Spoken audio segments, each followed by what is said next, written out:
دوسری گزارش جنگلات کا مسئلہ عرض کیا گیا ہے. میں آپ سے آج صرف ایک جملہ عرض کرتا ہوں.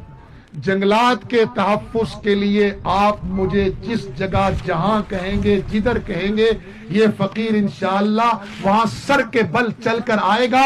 اور جو اللہ نے مجھے قوت گفتار اور بیان دی ہے, میں اس کو آخری حد تک استعمال کروں گا. میں کسی کو اجازت نہیں دوں گا کہ میرے نیلم کی جنگل کاٹ کر لے جائے, میری آنے والی نسلوں کا مستقبل تاریک کرے. مجھے یہاں ایک بابے نے کہا, جب میں نے پہلی دفعہ 144 لگائی, آپ کے علم میں نہیں ہے کہ میں نے حلف لیتے ہی پہلا اعلان جو کروایا تھا وہ چنسے پر 144 کی پابندی لگوائی تھی. مجھے ایک بابے نے کہا جنگل ریس انتاسی نہ رہے پھر کیوں اسی. میں کہا بزرگوں کس طرح جی گلاں کر دے. آدھا نیلم اپنی نسلوں کی روزی کمانے کے لیے نیلم سے باہر ہے, بیوی کی جدائی برداشت کرتا ہے, بچوں کی جدائی برداشت کرتا ہے. آدھا نیلم ہے یا نہیں اپنے ایمان سے بتا. پنڈی, لاہور, کراچی, دبئی, سعودیہ, کوئی ملیشیا, کوئی کدھر بیٹھا ہے. میں نے کہا اپنے بچوں کی روزی کے لیے بیٹھا ہے. ان بچوں کے مستقبل کے لیے آپ گھر چھوڑتے ہیں, بیوی چھوڑتے ہیں, بچے چھوڑتے ہیں, اور یہ درخت نہیں چھوڑیں گے تو کیا آپ کی نسلیں یہاں آباد رہیں گی؟ پھر یہاں راجہ صاحب ٹوریزم رہے گا. جب چھر پڑیں گے, یہاں سلائیڈنگ ہوگی تو لوگ مرنے کے لیے آئیں گے.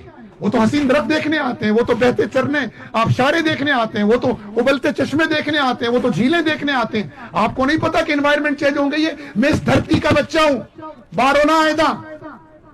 ہمارے علاقے میں چھپرا میں ہم پورا سیزن برف سے آتے جاتے تھے. میں اپنے دوستوں کو کراچی سے لا کر دکھاتا تھا کہ آئس برج دیکھو, آئس برج, برف کا پل دیکھو. ہم برف کے پل سے آتے جاتے ہیں.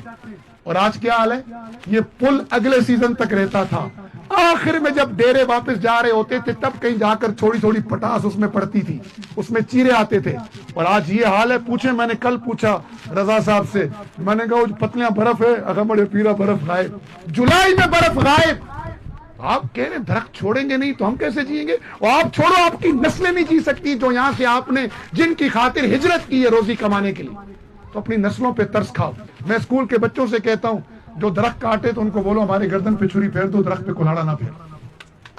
اور میں الحمدللہ آپ کہہ رہے ہیں قرارداد میں کئی قراردادیں لا کے پاس کروا چکا ہوں اور انشاءاللہ میں مزید لاؤں گا.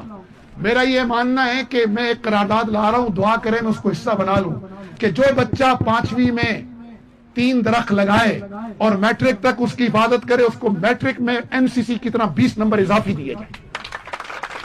میں تو یہ چاہتا ہوں کہ ان درختوں پر چپے لگائیں اور ان کی نگرانیاں ہوں, کیونکہ یہ نہیں رہیں گے تو ہم نہیں رہیں گے, ہماری نسلیں نہیں رہیں گی. تو اس میں تو میرے جذبات آپ سے آگے ہیں. اور چونکہ اب میں حکومتی وزیر ہوں تو میں یہ لڑائی اسمبلی میں نہیں کیبنٹ میں لڑتا ہوں, لیکن میں انشاءاللہ پھر بھی تمام تر اپنی اس نسل نو کی حفاظت کے لیے لڑائی اسمبلی میں بھی لڑوں گا, اگرچہ میں حکومتی بینچوں پر بیٹھا ہوں.